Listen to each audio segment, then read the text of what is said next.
ड्रामे की स्टार्टिंग में मिस्टर ली कुछ गुंडों से छिपकर भाग रहे होते हैं। मिस्टर ली को दिल की बीमारी होती है। गुंडे कहते हैं कि उसे हार्ट अटैक पड़ने वाला है, वो ज्यादा दूर तक नहीं जा सकता। तभी मिस्टर ली किंग से टकरा जाते हैं। मिस्टर ली उसे कार्ड देकर हेल्प करने के लिए बोलते हैं। किंग गुंडों के सर पर केक मार देती है और मिस्टर ली को लेकर वहाँ से भाग जाती है। फिर मिस्टर ली गिर जाते हैं। किंग उन्हें हॉस्पिटल ले जाने की बात करती है। तब मिस्टर ली उसे किस करने लगते हैं, जिससे उनका हार्ट अटैक ठीक हो जाता है।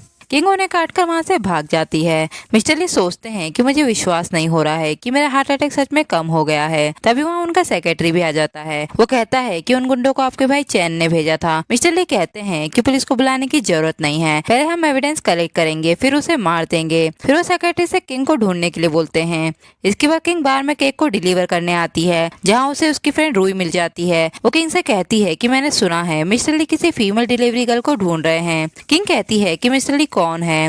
रूही कहती है कि तुम मिस्टर ली को नहीं जानती, अगर तुमने उन्हें ऑफेंड किया तो वो तुम्हें मरवा डालेंगे। किंग जिसे केक डिलीवर करने आती है वो भी उसका क्लासमेट ही रहता है। वो कहता है तो तुम ग्रेजुएशन के बाद ये काम कर रही हो। मैंने सुना है कि तुम्हारी मॉम बीमार है और तुम्हें उनके इलाज के लिए पैसों की सख्त जरूरत है। अगर पहले तुम मेरी गर्लफ्रेंड बन जाती तो मैं तुम्हारी हेल्प कर सकता था, पर अब मैंने गर्लफ्रेंड बना ली है, तुम्हारे पास पछताने के अलावा और कोई रास्ता नहीं बचा है। किंग कहती है कि प्लीज अपना केक ले लीजिए, पर वो लोग केक गिरा देते हैं और कहते हैं कि अब हम तुम्हें बैड रिव्यू देंगे, जिससे तुम्हारे पैसे कटेंगे। दूसरा लड़का बोलता है कि वो पैसे मैं तुम्हें दे दूंगा और वो किंग के साथ बदतमीजी करने लगता है। किंग कहती है कि मुझे छोड़ दो, मेरे पास हस्बैंड है। तब वो लड़का कहता है कि अच्छा, कौन तुम्हारा हस्बैंड है। किंग सोचती है कि मुझे इसे डराना होगा। वो कहती है कि मेरे हस्बैंड का नाम मिस्टर ली है। तभी वहाँ मिस्टर ली भी आ जाते हैं और उन लोगों को मारकर वहाँ से बाहर भगा देते हैं। फिर वो किंग के करीब आने लगते हैं। किंग उनके हाथ पे दांत के निशान देखकर कहती है तो कल रात वो इंसान आप ही थे। फिर वो मिस्टर ली से माफी मांगने लगती है। वो कहती है कि मैंने आपकी वाइफ होने का झूठ कहा। मिस्टर ली कहते हैं कि अब जब सब ओपन हो गया है तो क्यों ना तुम मुझसे शादी कर लो। दूसरी तरफ में डॉक्टर जीन को दिखाया जाता है। वो मिस्टर ली से कहते हैं कि 30 सालों बाद आपको ठीक करने का इलाज मिल गया है। मैंने मिस किंग की बॉडी को चेक कर लिया है, उसकी स्किन बहुत स्पेशल है। अगर आप उससे क्लोज कनेक्शन बनाएंगे तो 1 महीने के अंदर आपकी दिल की बीमारी ठीक हो जाएगी, पर इससे मिस किंग को थोड़ा डैमेज हो सकता है, या वो इससे कमजोर हो सकती हैं, या तो वो मर भी सकती हैं। इसके बाद मिस्टर ली किंग को अपने घर ले आते हैं और उससे मैरिज कॉन्ट्रैक्ट पे साइन करने के लिए बोलते हैं। किंग कहती है कि मैं एक डिलीवरी गर्ल हूँ, मैं आपके लायक नहीं हूँ। मिस्टर ली कहते हैं कि कल मैंने तुम्हें किस किया था, इसलिए मैं तुम्हारे लिए रिस्पॉन्सिबल बनना चाहता हूँ। किंग कहती है कि कल मेरी भी फर्स्ट किस थी, पर मैं इतनी जल्दी शादी नहीं करना चाहती, मुझे मेरी मॉम का ख्याल रखना है। मिस्टर ली को गुस्सा आ जाता है। वो कहते हैं कि तुम्हें वेडिंग और फ्यूनरल में से किसी एक को चूज करना होगा। तभी वहाँ मैड भी गिफ्ट लेकर आ जाती हैं। वो किंग से कहती हैं कि इस शादी के लिए मान जाइए, वरना आपकी फैमिली का इस शहर में रहना मुश्किल हो जाएगा। वैसे भी वो आपको नेक्स्ट मंथ कंपनसेशन के तौर पर एक बड़ी रकम देंगे। किंग सोचती है अगर मैंने 1 महीने के बाद मिस्टर ली से डिवोर्स ले लिया तो मुझे डिवोर्स का भी काफी अच्छा कंपनसेशन मिल जाएगा, जिससे मैं अपनी मॉम की सर्जरी करवा पाऊंगी। फिर वो वेडिंग ड्रेस पहनकर मिस्टर ली के पास आ जाती है। तभी वहाँ चैन आ जाता है। वो कहता है कि भाई, मैंने सुना है कि आप शादी करने वाले हैं, देखो मैं आपकी शादी के लिए गिफ्ट लाया हूँ। गिफ्ट को देखकर किंग डर जाती है। चैन किंग से कहता है कि शायद आपको पता नहीं है कि मेरे भाई को सीरियस दिल की बीमारी है, वो बस 1 महीने तक ही जी सकता है, इसलिए उन्होंने अपने फ्यूनरल की तैयारी भी कर ली है। वो आपसे शादी इसलिए करना चाहते हैं ताकि आप भी उन्हें फ्यूनरल में कंपनी दे सकें। तभी मैड आपस में बात करने लगती हैं। वो कहती हैं तो अब पता चला मिस्टर ली अचानक शादी क्यों करना चाहते हैं। वो चाहते हैं कि इस वुमन को भी उनके साथ दफनाया जाए। ये सुन के किंग वहाँ से भाग जाती है। दूसरी तरफ हमें रॉन्ग को दिखाया जाता है, जो 4 साल से किंग से प्यार करता है और अपनी ग्रेजुएशन पूरी होने के बाद आज वो किंग से अपने प्यार का इजहार करने वाला होता है। तभी वो किंग को भागते हुए देखता है। वो कहता है तो तुम शादी कर रही हो।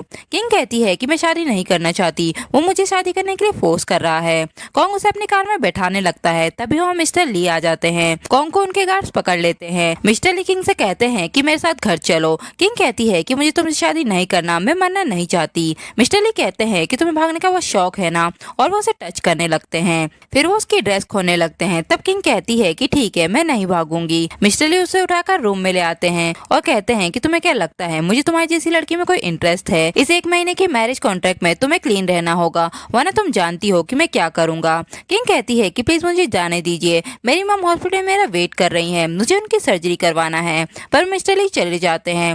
वो सेक्रेटरी से कहते हैं कि पता करो इसकी मदर को क्या हुआ है। सेक्रेटरी कहता है कि आप इस वुमन के साथ सिर्फ दिल की बीमारी ठीक करने के लिए हैं, आपको मिस्टर रॉन्ग के साथ लड़ाई नहीं करनी चाहिए थी। ये बातें किंग भी सुन लेती है। वो कहती है तो सिर्फ इसलिए मिस्टर ली मुझसे शादी करना चाहते हैं, अगर मैंने उनके दिल की बीमारी ठीक कर दी तो मुझे मरना नहीं पड़ेगा। इसके बाद मिस्टर ली अपनी मॉम की फोटो को देखते हैं। प्लेजर को मिस्टर ली के फादर अपनी वाइफ से कहते हैं कि हान एक बीमार बच्चा है, वो हमारी फैमिली की प्रॉपर्टी का वारिस बनने के लायक नहीं है, हमें ये सब चैन को दे देना चाहिए। मिस्टर ली की मॉम कहती है कि 7 साल में एक बार भी तुमने हमारे बेटे की परवाह नहीं की और आज तुम यहाँ इस मिस्ट्रेस के बच्चे को लेकर आ गए हो। मिस्टर ली के फादर उनकी मॉम को थप्पड़ मारते हैं। मिस्टर ली अपने फादर को धक्का दे देते हैं। वो कहते हैं कि मेरी मॉम को हाथ भी मत लगाना। उनके फादर कहते हैं तो ये तुम्हारा बेटा है, तुमने इसे यही सब सिखाया है, आज मैं इसे अच्छा सबक सिखाऊंगा। तभी मिस्टर ली की मॉम बीच में आकर अपने हस्बैंड को रोकने लगती है। मिस्टर ली के डैड उन्हें धक्का दे देते हैं, जिससे उनके सर पे चोट लग जाती है और उनकी डेथ हो जाती है। प्रेजेंट में सेक्रेटरी मिस्टर ली को बताता है कि मैडम हॉस्पिटल में प्रॉब्लम में है। दूसरी तरफ हॉस्पिटल में किंग के डैड उससे कहते हैं कि तुम्हारे पास 5 मिलियन कहाँ से आए अपनी मॉम का हॉस्पिटल बिल भरने के लिए, जाओ जाके वो पैसे वापस लेकर आओ। उसका भाई भी कहता है कि डैड ठीक कह रहे हैं, ये ओल्ड वुमेन अब होपलेस है, जल्दी से बिल के पैसे वापस लेकर आओ, मुझे एक घर खरीद कर शादी करनी है। और वो लोग किंग की मॉम का मास्क हटाने लगते हैं। किंग उन्हें रोकती है, तभी वहाँ मिस्टर ली का सेक्रेटरी आ जाता है। डॉक्टर कहते हैं कि इस हॉस्पिटल की इम्पोर्टेंट पेशेंट है, मिस्टर ली उन्हें बेस्ट मेडिकल रिसोर्स दे रहे हैं। गार्ड्स आकर किंग के फादर और उसके भाई को पकड़कर ले जाते हैं। किंग सोचती है तो ये 5 मिलियन भी मिस्टर ली ने भरे हैं। तभी किंग की मॉम उससे कहती है कि तुम्हारा मिस्टर ली के साथ क्या रिलेशनशिप है। किंग कहती है वो सिर्फ मेरे फ्रेंड है। दूसरा डॉक्टर मिस्टर ली से कहते हैं कि अब आपको अपनी वाइफ के साथ इंटीमेट रिलेशनशिप बनाने होंगे, भले ही इससे आपकी वाइफ की जान को खतरा हो, पर आपके पास सिर्फ यही एक चांस है अपनी लाइफ को बचाने का। इसके बाद किंग बर्फ को घर में ले आती है। मैट कहती है कि आपने ये क्या किया, आपको पता नहीं है कि जब मिस्टर ली 7 साल के थे तब उनकी मदर की डेथ बर्फीले दिनों में हुई थी। तब से मिस्टर ली बर्फ को नहीं देखते, वरना उन्हें बहुत ज्यादा गुस्सा आ जाता है। तभी मिस्टर ली भी वहाँ अचानक आ जाते हैं। किंग उन्हें देखकर डर जाती है, जिससे उसकी हाथ की बर्फ मिस्टर ली के हाथों में आ जाती है। मिस्टर ली उससे कहते हैं कि तुम्हें घर में बर्फ लाने की परमिशन किसने दी। किंग कहती है कि मुझे लगता है कि बर्फ हमें हमारे डेड फैमिली मेंबर की याद दिलाती है,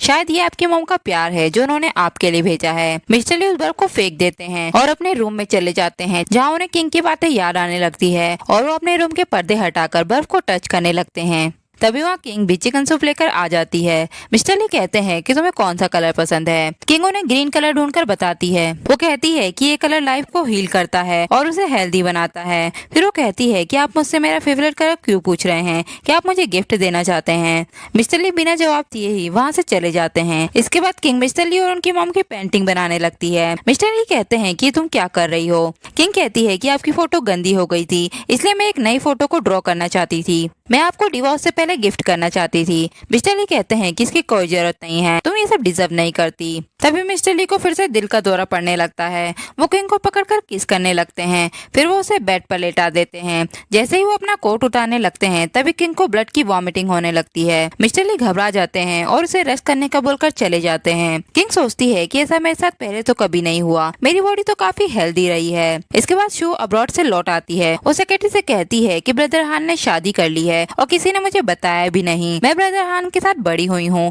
आखिर उन्होंने एक अजनबी लड़की से शादी क्यों की। सेक्रेटरी कहता है क्योंकि मिस किंग ही मिस्टर ली की दिल की बीमारी को ठीक कर सकती हैं। शू कहती है कि मुझे इस बारे में सब कुछ बताओ। दूसरी तरफ मिस्टर ली को फिर से दिल का दौरा पड़ने लगता है। तभी वहाँ शू भी आ जाती है। वो कहती है कि आप घबराओ मत, मैं यहाँ किंग को बुला कर लाती हूँ। मिस्टर ली कहते हैं कि तुम्हें ये सब किसने बताया। शू कहती है कि मुझे सेक्रेटरी ने बताया है, पर आप चिंता मत करो, मैं किसी से कुछ नहीं कहूंगी। फिर वो किंग से कहती है कि तुम्हें मेरी भाभी होना, जल्दी से ब्रदर हान को ठीक करो। जब किंग मिस्टर ली के पास आती है तब मिस्टर ली को पुराने मोमेंट याद आते हैं और वो किंग को दूर हटा देते हैं। शू कहती है ब्रदर आप किंग को ट्रीट क्यों नहीं करने दे रहे हैं, क्या आपको उसकी हेल्थ का डर है। मिस्टर ली को गुस्सा आ जाता है और वो ग्लास को तोड़ देते हैं। बाहर निकलकर शू सोचती है कहीं ब्रदर हान को उस वुमन से प्यार तो नहीं हो गया है जो वो उसकी इतनी परवाह कर रहे हैं। तभी वो डॉक्टर जीन आ जाते हैं। वो कहते हैं कि मैंने मैडम के लिए एक स्पेशल टॉनिक बनाया है जिससे उनकी हेल्थ इंप्रूव होगी, पर इस मेडिसिन के साइड इफेक्ट भी हैं। अगर आप 2 दिनों तक लगातार इसे लेंगे तो इससे डेथ भी हो सकती है। शू सोचती है अगर ब्रदर हान को इस मेडिसिन के साइड इफेक्ट का पता चला तो वो उस मोमेंट को ये मेडिसिन नहीं खाने देंगे। वो डॉक्टर से कहती है कि लाओ ये मेडिसिन मैं उन्हें दे दूंगी और इसके साइड इफेक्ट के बारे में भी उन्हें बता दूंगी। फिर वो उस टॉनिक को लेकर किंग के पास आ जाती है और उसे वो मेडिसिन खाने के लिए बोलती है। वो सोचती है अगर एक बार ये वुमन मर गई तो कोई भी मुझे ब्रदर हान से दूर नहीं कर पाएगा। तभी मिस्टर ली कहते हैं कि ये कौन सी मेडिसिन है। शू कहती है कि ये मेडिसिन डॉक्टर जिन देकर गए हैं, उन्होंने इसे लगातार 2 दिनों तक खाने के लिए बोला है, इससे कोई साइड इफेक्ट भी नहीं है। किंग उस मेडिसिन को खा लेती है और मिस्टर ली से कहती है कि मैं आपको ठीक करने के लिए अपनी बॉडी की हेल्थ का अच्छे से ख्याल रखूंगी।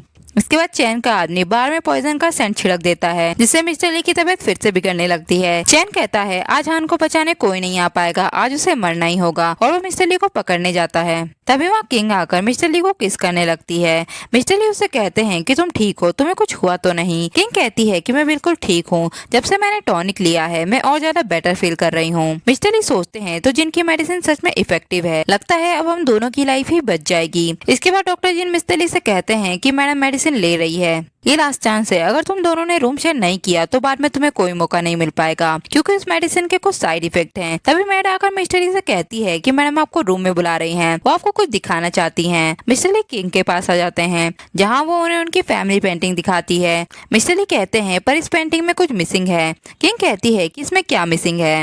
मिस्टर ली कहते हैं कि इस फोटो में तुम मिसिंग हो। किंग कहती है कि आप फैमिली फोटो में मुझे क्यों ऐड करना चाहते हैं, हमारी शादी तो एक कॉन्ट्रैक्ट मैरिज है ना। मिस्टर ली कहते हैं कि आज रात मैं तुम्हें पाना चाहता हूँ। किंग सोचती है कि इसका क्या मतलब है, कहीं मिस्टर ली मुझे लाइक तो नहीं करने लगे। इसके बाद वो रूम में मिस्टर ली का वेट करने लगती है। तभी वहाँ शो ड्रग वाली वाइन लेकर आ जाती है और किंग को वाइन पीने के लिए बोलती है। वो सोचती है कि ड्रग देने के बाद किंग मिस्टर ली को मना नहीं कर पाएगी। ड्रिंक पीने के बाद किंग पानी पीने लगती है। तभी वहाँ उसे मिस्टर ली के ट्रीटमेंट के डॉक्यूमेंट मिलते हैं, जिसमें लिखा होता है कि दिल की बीमारी को ठीक करने के लिए आपको मिस किंग के साथ रिलेशनशिप बनाना होगा। इससे मिस किंग की बॉडी वीक पड़ सकती है या सीरियस होने पर उनकी डेथ भी हो सकती है। ये सब देखकर किंग चौंक जाती है। वो कहती है तो इसलिए मेरे साथ वो सब हो रहा था। ये सब मिस ली को बहुत पहले से ही पता था। बीमार डॉक्टर जीन का फोन आने लगता है। वो कहते हैं कि मिस किंग 2 दिनों से लगातार मेडिसिन ले रही है। आज रात तुम्हारी दिल की बीमारी का इलाज करने के बाद शायद वो कल का सूरज ना देख पाए, पर इससे क्या फर्क पड़ता है, तुम्हें उससे कोई फीलिंग्स नहीं है, तुम सिर्फ उसे यूज कर रहे हो।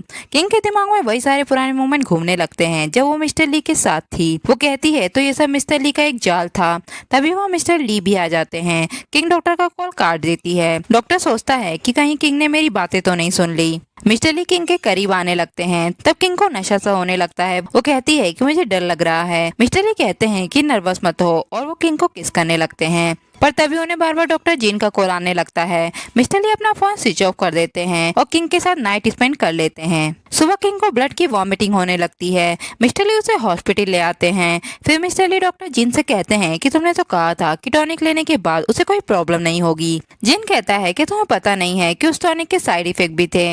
मिस्टर ली उसे पंच मारते हैं और कहते हैं कि तुम्हारी हिम्मत कैसे हुई किंग को साइड इफेक्ट वाली मेडिसिन देने की। जिन कहता है कि कल रात मैंने तुम्हें कितने कॉल लगाए मेडिसिन के साइड इफेक्ट के कंफर्मेशन के लिए, पर तुमने अपना फोन स्विच ऑफ कर लिया था। मिस्टर ली को ये सब सुन के शॉक सा लग जाता है। डॉक्टर ऑपरेशन रूम से बाहर निकलते हैं। मिस्टर उनसे कहते हैं कि अब मेरी वाइफ कैसी है। डॉक्टर कहते हैं कि सॉरी हम उन्हें बचा नहीं पाए। मिस्टर ली किंग से कहते हैं कि तुम्हें कुछ नहीं हुआ है, तुम बिल्कुल ठीक हो, चलो अब हमारे घर चलते हैं। और वो किंग को उठाकर ले जाने लगते हैं। तभी वो गिरकर बेहोश हो जाते हैं। जब मिस्टर ली को होश आता है तब सेक्रेटरी ने किंग की एसेस ला कर देता है। मिस्टर ली कहते हैं कि मेरी परमिशन के बिना तुम्हारी हिम्मत कैसे हुई उसकी बॉडी को टच करने की।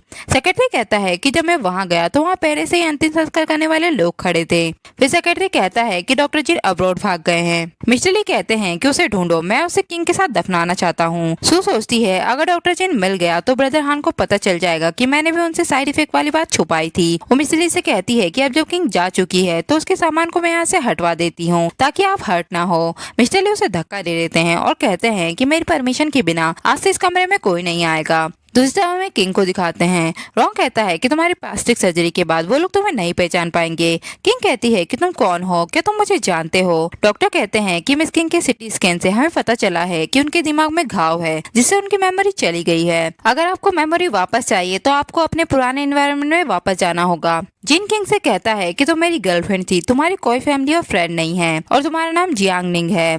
बाहर आकर डॉक्टर रोंग से कहता है कि अब मिस्टर ली ने भी उनकी वाइफ की डेथ को एक्सेप्ट कर लिया है। वो तो अच्छा हुआ कि उस दिन जब किंग को ऑपरेटिंग टेबल पर ले जाया जा रहा था तब तुमने आकर उसे बचा लिया। रोंग कहता है कि मैं बिजनेस ट्रिप के लिए बाहर जा रहा हूँ, तब तक आप किंग का ख्याल रखना। दूसरी तरफ ग्रैंडपा मिस्टर ली से कहते हैं कि कब तक तुम इसी रूम में पड़े रहोगे, मैंने तुम्हारे लिए कुछ ब्लाइंड डेट अरेंज की है, जाओ जाके शादी करो और अपनी न्यू लाइफ स्टार्ट करो। मिस्टर ली कहते हैं कि मेरी सिर्फ एक ही वाइफ थी, मुझे उसके अलावा और कोई नहीं चाहिए। इसके बाद रोंग की मॉम किंग से कहती है कि मैंने तुम्हारे जैसी बहुत लड़कियां देखी हैं जो सिर्फ मेरे बेटे के पैसे चाहती है, ये 100 मिलियन है, मेरे बेटे को छोड़कर चली जाओ। किंग कहती है कि मेरी मेमोरी जा चुकी है, आप रोंग को कॉल करके हमारे रिलेशनशिप के बारे में कंफर्म कर सकती हैं। रोंग की मॉम कहती है कि तुम्हारी मेमोरी खोने से पहले भी तुम कभी रोंग की गर्लफ्रेंड नहीं थी, उसने तो कभी तुम्हारा नाम भी नहीं लिया। इससे पहले कि वो बिजनेस ट्रिप से वापस आए तुम मेरे घर से निकल जाओ। किंग वो घर छोड़कर चली जाती है और रोड पर जूस बेचने लगती है। दूसरी तरफ मिस्टर ली के ग्रैंडपा जानबूझकर भिखारी बन जाते हैं। वो कहते हैं कि मुझे मेरे ग्रैंडसन के लिए पैसों की लालची लड़की नहीं चाहिए, मुझे उसके लिए एक अच्छी वाइफ ढूंढना होगा। उसके बाद ग्रैंडपा बॉटल उठाने लगते हैं, तब कुछ लोग उन्हें बुली करने लगते हैं कि उनके पास आकर उनकी हेल्प करती है और उन्हें सोया मिल्क पिलाती है। ग्रैंडपा कहते हैं क्या तुम्हारी शादी हो गई है? किंग कहती है कि मेरी अभी शादी नहीं हुई है। ग्रैंडपा कहते हैं कि मैं तुम्हें अपने ग्रैंडसन से मिलवाना चाहता हूँ, पर मिस्टर ली उस लड़की से मिलने से मना कर देते हैं। वो कहते हैं कि आपको इस आइडिया पे गिव अप करना होगा। नेक्स्ट दिन किंग को कुछ लड़के बुली करने लगते हैं, वो उसकी स्टॉल को भी तोड़ देते हैं और उसे पकड़ लेते हैं। तभी वहाँ ग्रैंडपा आ जाते हैं और गार्ड से उन लड़कों को सबक सिखाने के लिए बोलते हैं। किंग उनसे कहती है कि आप कल वाले ही ग्रैंडपा हैं। ग्रैंडपा कहते हैं कि एक्चुअली मैं ली फैमिली से बिलोंग करता हूँ, जिस इंसान से मैं तुम्हें इंट्रोड्यूस करवाना चाहता हूँ वो मेरा ग्रैंडसन है, और वो उसे अपने घर ले आते हैं जहाँ वो मिस्टर ली की वाइफ के रूम में आ जाती है और ग्रीन कलर को देखकर उसे सिमिलर सा महसूस होता है, वो उसे रख लेती है। तभी मिस्टर ली की आवाज सुनकर वो पर्दे के पीछे छिप जाती है।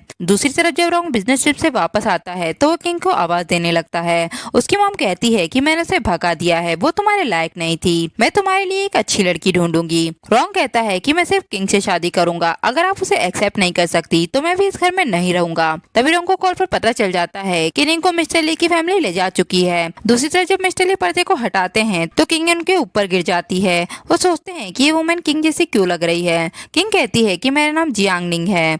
मिस्टर ली कहते हैं कि मेरी किंग नहीं है। किंग वहाँ से जाने लगती है जिससे किंग की बनाई हुई पेंटिंग गिर जाती है। मिस्टर ली कहते हैं कि तुमने मेरी वाइफ की चीजों को हाथ लगाने की हिम्मत कैसे की। तभी वहाँ ग्रैंडपा भी आ जाते हैं, वो किंग को छोड़ने के लिए बोलते हैं। फिर वो मिस्टर ली को मैरिज सर्टिफिकेट दिखाते हैं। मिस्टर ली कहते हैं कि मैं इस शादी को नहीं मानता और वो किंग से कहते हैं कि अभी चलकर मेरे साथ डिवोर्स लो। तभी मैट कहती है कि मिस्टर रोंग जियांग निंग से मिलने आए हैं। रोंग किंग से कहता है कि तुम यहाँ क्या कर रही हो, ये अच्छी फैमिली नहीं है, मेरे साथ घर चलो। तभी मिस्टर ली उन्हें रोक देते हैं। रोंग कहता है कि ये मेरी गर्लफ्रेंड है, ये किंग जैसी दिखती है तो क्या तुम इसे भी मुझसे चुरा लोगे? मैं तुम्हें वार्न करता हूँ कि मेरी वुमन से दूर रहो। और वो किंग को लेकर चला जाता है। जब मिस्टर ली किंग के रूम में आते हैं तो उन्हें ग्रीन कलर मिसिंग मिलता है। जब वो सर्विलेंस को चेक करते हैं तब उन्हें वो कलर किंग के हाथों में दिखता है। मिस्टर ली सोचते हैं कि इसने सिर्फ ग्रीन कलर ही क्यों उठाया है। इसके बाद मिस्टर ली रोंग की कार के सामने आकर उसे रोक देते हैं और किंग से कहते हैं कि तुमने ये ग्रीन कलर क्यों उठाया। किंग कहती है कि मैं इसे चुराना नहीं चाहती थी, बस मुझे ये पसंद आ गया। मिस्टर ली कहते हैं क्यों, तुम्हें सिर्फ यही कलर क्यों पसंद आया? रोंग कहता है कि ये सिर्फ एक पेपर है, बताओ तुम्हें इसके कितने पैसे चाहिए। मिस्टर ली कहते हैं कि अब से निंग मेरी लीगल वाइफ है। रोंग कहता है कि तुम दोनों ने शादी कब कर ली। तभी सेक्रेटरी आकर रोंग से कहता है कि आपकी मॉम प्रॉब्लम में है, वो कह रही है कि अगर आपने निंग से ब्रेकअप नहीं किया तो वो बिल्डिंग से कूद जाएंगी। रोंग अपनी मॉम के पास चला जाता है। मिस्टर ली किंग को लेकर घर आ जाते हैं जहाँ ग्रैंडपा बीमार होने का नाटक करने लगते हैं। वो कहते हैं कि जब तुम दोनों इस शादी को एक्सेप्ट नहीं कर रहे हो तो मेरे जिंदा रहने का क्या मतलब है। तब मिस्टर ली और किंग उन्हें रोकते हैं। मिस्टर ली कहते हैं कि जब तक आप अपना अच्छे से ट्रीटमेंट करवाएंगे मैं आपकी हर बात मानूंगा। इसके बाद शो मिस्टर ली के घर आती है। वो किंग को देखकर कहती है कि ये कौन है। ग्रैंडपा कहते हैं कि ये हान की वाइफ है, इसका नाम जियांग निंग है। ये सुन के शो के होश उड़ जाते हैं। नेक्स्ट दिन शो मिस्टर ली की पेंटिंग को डस्टबिन में डाल देती है और किंग से कहती है कि इस डस्टबिन को गार्बेज बॉक्स में डाल दो। किंग डस्टबिन को गार्बेज बॉक्स में डाल देती है पर हवा से मिस्टर ली की पेंटिंग बाहर रोड पर गिर जाती है। जब किंग उस पेंटिंग को देखती है तो उसे पुराने मोमेंट याद आने लगते हैं। वो उस पेंटिंग को फिर से ड्रॉ करने लगती है। दूसरी तरफ मिस्टर ली मैट पर पेंटिंग घूमने का गुस्सा निकाल रहे होते हैं। तब शो आकर उनसे कहती है कहीं भाभी ने तो उस पेंटिंग को गार्बेज बॉक्स में नहीं फेंक दिया। सुबह मैंने उन्हें उस रूम से गार्बेज बैग को ले जाते हुए देखा था। मिस्टर ली किंग से कहते हैं कि तुम्हें इतनी हिम्मत किसने दी जो तुम मेरी वाइफ की चीजों को हाथ लगाने लगी। शो कहती है कि मुझे पता है कि तुम किंग से डरती हो, पर इसका मतलब ये नहीं है कि तुम उनकी चीजों को फेंक दोगी। मिस्टर ली कहते हैं कि तुमने वो पेंटिंग कहाँ फेंकी है। तब किंग उन्हें वो पेंटिंग दिखाती है। मिस्टर ली जब उस पेंटिंग को देखते हैं तो उसमें किंग की भी पेंटिंग बनी होती है। वो किंग से कहते हैं तो तुम वापस लौट आई और वो उससे किस करने लगते हैं। शू किंग से कहती है कि तुमने यहाँ खुद को ड्रॉ क्यों किया है, क्या तुम किंग की डबल बनना चाहती हो। मिस्टर ली किंग से कहते हैं कि तुम्हें ये ड्रॉ करने के लिए किसने कहा। किंग कहती है कि मुझे किसी ने नहीं कहा, बस मेरे दिमाग में आया और मैंने ड्रॉ कर दिया। शू कहती है कि ब्रदर मुझे माफ कर दो, मुझे इस पेंटिंग के पीछे की स्टोरी नहीं बतानी चाहिए थी। फिर वो किंग से कहती है तो तुम इसलिए मुझसे भाई और भाभी की लव स्टोरी के बारे में पूछती थी ताकि तुम उनकी पोजीशन ले सको। मिस्टर ली किंग को अपनी वाइफ की टॉम के पास ले आते हैं और उससे कहते हैं कि अब यही नील डाउन करके बैठी रहो। किंग वहाँ बेहोश होकर गिर जाती है। जब किंग को होश आता है तब रॉन्ग उसके सामने बैठा होता है। किंग सोचती है कि मिस्टर ली की किस मुझे इतनी फेमिलियर क्यों लगी। वो रॉन्ग से पूछती है क्या हमने कभी किस की है। फिर वो रॉन्ग से किस करने के लिए बोलती है। फिर अचानक वो उसे रोक देती है और कहती है कि तुम वो आदमी नहीं हो जो आदमी मेरी मेमोरी में है। वो कहती है कि मुझे नहीं लगता कि हम कभी गर्लफ्रेंड बॉयफ्रेंड थे, मैं तुम्हें एक्सेप्ट नहीं कर सकती, आज के बाद हम कभी नहीं मिलेंगे। इसके बाद मिस्टर ली बहुत ज्यादा ड्रिंक कर लेते हैं। तभी वहाँ किंग आकर मिस्टर ली से डिवोर्स मांगने लगती है। मिस्टर ली उसे अपनी वाइफ समझने लगते हैं और उसके करीब आने लगते हैं। सुबह मिस्टर ली को किंग को देखकर गुस्सा आ जाता है। वो किंग को डिवोर्स पेपर देकर जाने के लिए बोलते हैं। वो कहते हैं कि तुम सिर्फ किंग की डबल नहीं बनना चाहती बल्कि तुम मेरी वाइफ की पोजीशन भी लेना चाहती हो,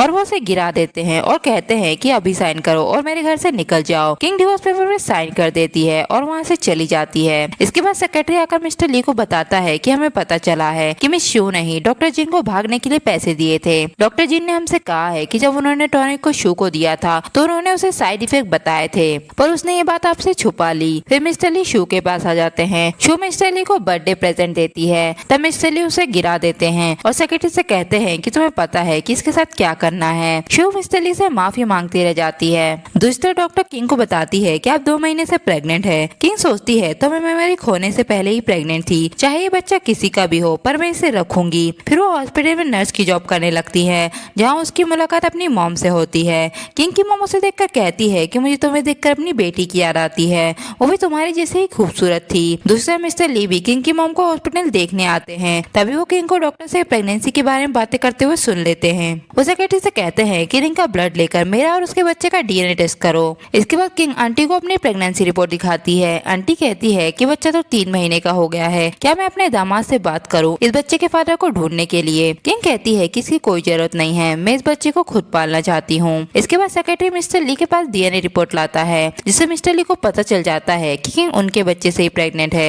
जब वो किंग की मॉम को देखने आते हैं तब वहाँ किंग बैठी होती है। मिस्टर ली उसे पकड़कर बार में ले आते हैं। वो कहते हैं कि पहले तुम मेरे क्लोज आई, फिर तुम मेरे बच्चे से प्रेग्नेंट हो गई और अब तुम किंग की मॉम को भी जानबूझकर अप्रोच करने लगी हो। तुम्हें क्या लगता है कि ये सब करने से तुम मेरी फैमिली में वापस आ जाओगी। किंग कहती है कि किसने कहा कि ये बच्चा तुम्हारा है, तुम्हारे इस बच्चे से कोई लेना देना नहीं है। इसके बाद मिस्टर ली किंग की मॉम से कहते हैं कि अब से मिस वो आपका ख्याल रखेंगी। किंग की मॉम कहती है कि जियांग निंग कहाँ है। मिस्टर ली कहते हैं कि वो बिजी है। किंग की मॉम कहती है कि वो 3 महीने से प्रेग्नेंट है, वो बच्चे के लिए पैसे जोड़ रही है, उसे तो ये भी नहीं पता कि बच्चे का फादर कौन है, और वो उन्हें प्रेगनेंसी रिपोर्ट दिखाती है। मिस्टर ली सोचते हैं कि 3 महीने पहले तो सिर्फ मैंने किंग के साथ कांटेक्ट किया था। किंग की मॉम कहती है कि उस लड़की की 3 महीने पहले ही एक्सीडेंट में मेमोरी चली गई थी, उसका कोई फादर और फ्रेंड नहीं है। फ्लैशबैक में मिस्टर ली किंग को डीएनए रिपोर्ट दिखाते हैं और कहते हैं कि इस बच्चे को अबॉर्ट कर दो, तुम मेरे बच्चे से प्रेग्नेंट होने के लायक नहीं हो। प्रेजेंट में सेक्रेटरी मिस्टर ली से कहता है कि ये मिस निंग के प्लास्टिक सर्जरी के रिकॉर्ड है। रिकॉर्ड को देखकर मिस्टर ली कहते हैं तो निंग ही किंग है। दूसरी तरफ ऑपरेटिंग टेबल पर किंग की याद वापस आ जाती है। वो कहती है कि मैं मिस्टर ली की वाइफ हूँ। जब मिस्टर ली हॉस्पिटल आते हैं तो डॉक्टर से कहते हैं कि किंग कहाँ है। डॉक्टर कहते हैं कि वो तो अबॉर्शन कराकर चली गई हैं और आपके लिए ये छोड़कर गई हैं। ग्रीन कलर के पेपर पर लिखा होता है कि अब सब कुछ खत्म हो गया है,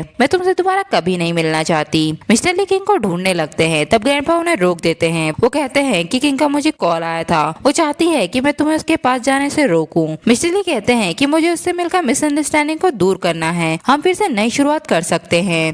ग्रैंडपा कहते हैं कि तुमने उसे काफी हर्ट कर दिया है, अगर तुम उसके पास जाओगे भी तो वो तुमसे और दूर चली जाएगी। दूसरी तरफ हमें किंग को अब्रॉड जाते हुए दिखाते हैं। वो अपने बच्चे से कहती है कि मैं तुम्हें इस शहर से हमेशा के लिए दूर ले जाऊंगी। 6 साल बाद किंग की एक बेटी हो जाती है जिसका नाम एन रहता है। वो रिपोर्ट देखकर कहती है क्या मेरे फादर का नाम ली हान है। किंग कहती है कि मैंने तुमसे कितनी बार कहा है कि तुम्हारे फादर मर चुके हैं, और वो इस रिपोर्ट को डस्टबिन में डाल देती है, पर एन उस रिपोर्ट को उठा लेती है जिससे उसे एक ब्लैक कार्ड भी मिलता है। जब किंग एन को स्कूल छोड़ने जाती है तो बेहोश होकर गिर जाती है। डॉक्टर एन से हॉस्पिटल का बिल भरने को बोलती है। तब एन मिस्टर ली का कार्ड उन्हें देती है, पर वो कार्ड इनवैलिड हो जाता है। एन मिस्टर ली का नंबर निकालकर उन्हें कॉल करने लगती है, पर वो उसका कॉल नहीं उठाते। तब एन मिस्टर ली की कंपनी के पूरे नेटवर्क को हैक कर लेती है, जिससे मिस्टर ली की स्क्रीन पर एन का वीडियो चलने लगता है। वो मिस्टर ली से कहती है कि डैडी मम्मी को बचाइए। मिस्टर ली कहते हैं कि तुम मुझे डैडी क्यों कह रही हो। एन कहती है कि आपका नाम ली हान है ना, मुझे आपके कार्ड से आपका नाम पता चला है। मम्मी हॉस्पिटल में खतरे में है, जल्दी आइए। मिस्टर ली कहते हैं कि तुम्हारी मॉम का क्या नाम है। एन अपनी मॉम का नाम जियान ही बता पाती है। तभी वीडियो बंद हो जाता है। मिस्टर ली फ्लाइट बुक करके एन के पास आ जाते हैं। एन उन्हें किंग के पास ले आती है। किंग डॉक्टर से कहती है कि मेरी आंखों को क्या हुआ है, मैं देख क्यों नहीं पा रही हूँ। डॉक्टर कहती है कि आपकी हेल्थ ठीक नहीं है, आपके पास सिर्फ 1 महीना ही बचा है। एन अपनी मॉम से कहती है कि अब से डैड हमारा ख्याल रखेंगे, और वो मिस्टर ली का नाम लेने लगती है। किंग को गुस्सा आ जाता है। वो कहती है कि दोबारा मेरे सामने ये नाम मत लेना, वरना मैं तुम्हें छोड़कर चली जाऊंगी। मिस्टर ली एन से अपना नाम लेने से मना करते हैं। बाहर आकर मिस्टर ली सेक्रेटरी से कहते हैं कि डॉक्टर जिन को कांटेक्ट करो, क्योंकि वही किंग को ठीक कर सकता है। इसके बाद किंग ब्लाइंड डेट पर आती है एन के लिए एक अच्छा फादर ढूंढने के लिए, पर कोई भी आदमी उसकी बेटी को एक्सेप्ट करने के लिए रेडी नहीं होता। वो सोचती है कि अगर मैं एन के लिए फादर नहीं ढूंढ पाई तो बाद में उसका ख्याल कौन रखेगा। तभी मिस्टर ली किंग के सामने आ जाते हैं। वो कहते हैं कि मैं आपकी ब्लाइंड डेट हूँ, मैं आपकी सारी सिचुएशन को पहले से ही जानता हूँ। मेरे पेरेंट्स मेरी जल्दी शादी करवाना चाहते हैं, क्या आज ही हम सर्टिफिकेट ले सकते हैं। किंग कहती है तो क्या आप मेरी बेटी के स्टेप फादर बनने के लिए रेडी है। मिस्टर ली कहते हैं कि मैं तुम्हारी बेटी का ख्याल अपनी बेटी की तरह ही रखूंगा। फिर वो दोनों मैरिज सर्टिफिकेट ले लेते हैं। मिस्टर ली किंग को अपना नाम लू शाओ बताते हैं। घर आकर किंग एन से कहती है कि अंकल ये तुम्हारे न्यू डैड है जो मैंने तुम्हारे लिए ढूंढे हैं, क्या तुम्हें ये पसंद है। एन कहती है कि मुझे ये बहुत पसंद है, मैं इनके साथ रह सकती हूँ। इसके बाद मिस्टर ली डॉक्टर जीन से मिलते हैं। जीन कहता है कि आपकी वाइफ को बचाने का एक इलाज है। मिस्टर ली कहते हैं कि अगर तुमने इस बार मुझसे कुछ छुपाया तो मैं तुम्हें नहीं छोड़ूंगा। जीन कहता है कि मैडम को ठीक करने के लिए हमें आपके हार्ट का ब्लड चाहिए, हार्ट सर्जरी रिस्की होती है, मुझे सिर्फ आपकी जान जाने का डर है। मिस्टर ली कहते हैं अगर किंग को बचाने में मेरी जान चली भी जाएगी तो मैं करने के लिए रेडी हूँ। जीन कहता है कि मैडम से टेम्परली ब्लाइंड हुई हैं, अगर उनका ठीक से ख्याल रखा जाए तो वो वापस देख पाएंगी। इसके बाद मिस्टर ली किंग का ख्याल रखने लगते हैं। थोड़े ही दिनों बाद किंग को फिर से दिखाई देने लगता है। वो वहाँ पड़े हुए मैरिज सर्टिफिकेट को देखती है, जिसमें वो मिस्टर ली को देखकर चौंक जाती है, और वो मिस्टर ली के पास आ जाती है। वो कहती है क्या तुम्हें मजा आता है मुझसे इस तरह झूठ बोलने में। मिस्टर ली खुश हो जाते हैं। वो कहते हैं तो तुम्हें दिखने लगा, अब हम सर्जरी कर पाएंगे। किंग कहती है कि मैंने तुमसे कहा था ना कि मैं तुम्हें अपनी लाइफ में कभी नहीं देखना चाहती, मेरे घर से निकल जाओ। मिस्टर ली कहते हैं कि मैं जानता हूँ कि मैं पहले गलत था, पर तुम्हारी तबीयत ठीक नहीं है, ये इमोशनल होने का वक्त नहीं है। किंग कहती है कि मेरी हेल्थ तुम्हारी वजह से ही ठीक नहीं है, कैसे 6 साल पहले तुम मुझे मरते हुए देख रहे थे। मिस्टर ली कहते हैं कि ऐसा नहीं है, मैं तुम्हें एक्सप्लेन कर सकता हूँ। किंग कहती है कि मैं तुम्हें कभी माफ नहीं करूंगी, मेरी और एन की दुनिया से हमेशा के लिए दूर चले जाओ। मिस्टर ली वहाँ से चले जाते हैं। इसके बाद डॉक्टर किंग से कहती है कि आपकी हेल्थ अब कंट्रोल में आ गई है, हमारे पास आपको बचाने का एक ट्रीटमेंट है, हमें आपका आज ही ऑपरेशन करना होगा। मिस्टर ली भी उस ऑपरेशन रूम में आकर लेट जाते हैं। डॉक्टर जी उन्हें इंजेक्शन देने से घबरा रहे होते हैं, तब मिस्टर ली खुद ही इंजेक्शन को अपने सीने में लगा लेते हैं। किंग ऑपरेशन के बाद ठीक हो जाती है। एन उसे एक पेंटिंग लाकर देती है, जिसमें लिखा होता है कि मैं तुम्हारा कर्जदार हूँ, मैं इसे अगले जन्म में ही चुका सकता हूँ, मैं चाहता हूँ कि एन और तुम हमेशा खुश रहो। किंग एन से कहती है कि तुम्हें ये पेंटिंग किसने दी। एन कहती है कि उनका नाम डॉक्टर जीन है। किंग डॉक्टर जीन के पास आती है। जीन कहता है कि ये पेंटिंग मिस्टर ली ने मुझे तुम्हें देने के लिए कहा था। किंग कहती है कि उनसे कह देना कि मुझे इस पेंटिंग की जरूरत नहीं है, और वो जाने लगती है। जीन कहता है कि मिस्टर ली को नहीं पता था कि वो टॉनिक जहरीला था, उसे रिग्रेट है, उसने ही तुम्हारी जान बचाने के लिए अपने हार्ट का ब्लड दिया है। ये सुन के किंग चौंक जाती है। जीन कहता है कि ये सब उसने तुम्हारी माफी पाने के लिए किया है। इसके बाद किंग सबको वो पेंटिंग देने लगती है। तभी वहाँ वो मिस्टर ली को देखती है। फिर वो मिस्टर ली के पास उन्हें ढूंढने जाती है, और ये इस ड्रामे का एंड होता है।